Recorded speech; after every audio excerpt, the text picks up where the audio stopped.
Hello guys, আবার চলে এলাম আমি আমার ইউটিউব চ্যানেলে ছোট্ট একটি রান্না করে। তা আজকের রেসিপিটি দেখো কী করছি, পটলের দরমা।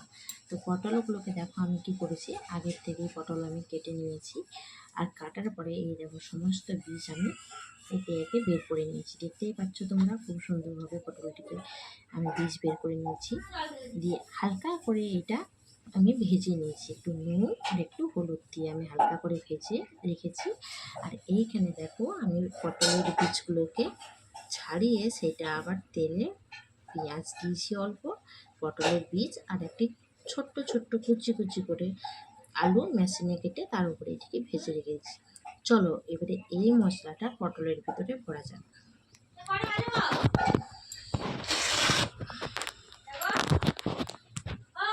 হ্যাঁ, 11:30।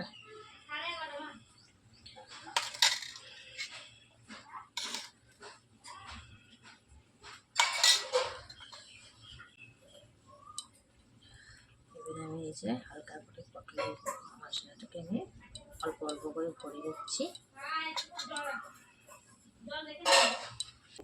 অল্প অল্প করে ভরে দিচ্ছি।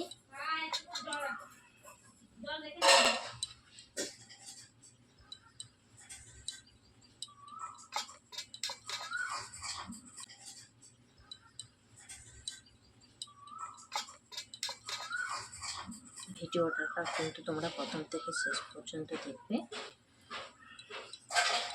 এই পটলগুলো আমি চুলার সময়তে আগের থেকে ভিডিওটা করিনি এই কারণের জন্য আমি করিনি। ভিডিওটা অনেকটা জাস্ট লং ভিডিও আছে, তো ওই জন্য আমি এতটা দেখাইনি, তোমরা বুঝতেই পারছো।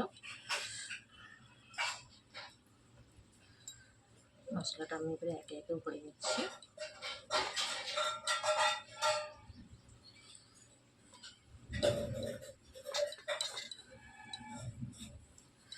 আর যা গরম পড়েছে বন্ধুরা, কী বলবো, রান্না করে তো এখন আর যেতে মনেই ইচ্ছে করছে না।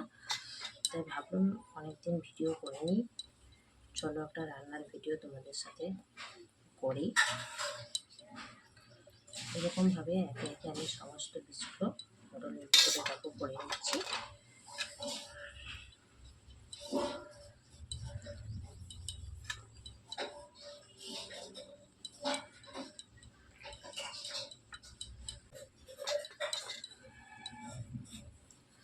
আর যা গরম পড়েছে বন্ধুরা, কী বলবো, রান্না করে তো এখন আর যেতে মনেই ইচ্ছে করছে না। তাই ভাবলাম অনেকদিন ভিডিও করিনি, চলো একটা রান্নার ভিডিও তোমাদের সাথে করি। এরকমভাবে একে একে আমি সমস্ত বীজগুলো পটলের ভিতরে দেখো করে নিচ্ছি।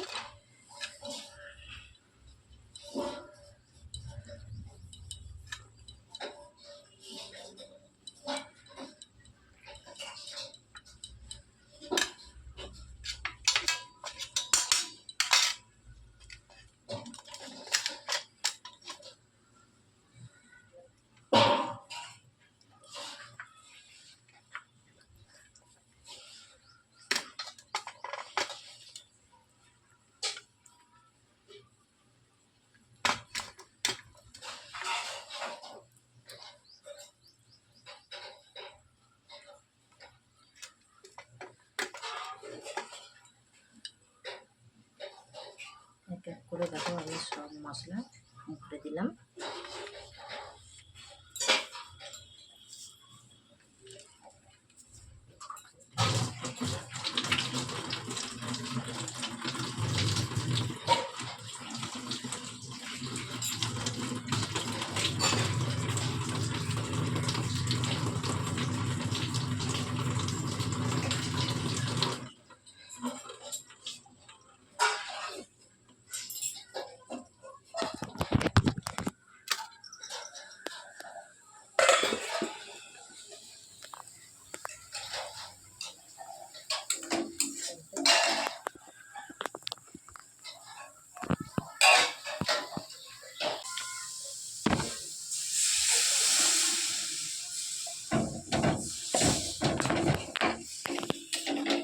দেখো মশলাটাতে আমি অল্প পরিমাণ জল দিয়ে দিলাম, জল দিয়ে দিয়েছি। এরপর আমি একে একে করে পটলগুলি দিয়ে দেবো।